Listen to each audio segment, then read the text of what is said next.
Beredar rekaman CCTV memperlihatkan aksi seorang pengamen yang secara perlahan mengganti sandal jepitnya dengan milik orang lain.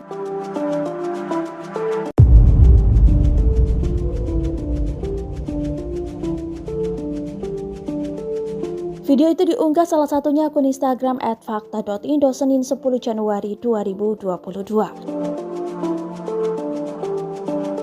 Terlihat si pengamen datang dengan dua orang temannya yang membawa alat musik. Mereka bernyanyi di depan sebuah warung yang memiliki CCTV dan merekam aksi salah seorang pengamen berbaju putih. Terlihat jelas pengamen itu sambil bernyanyi pelan-pelan mengganti sandal jepit miliknya dengan sandal jepit milik orang lain.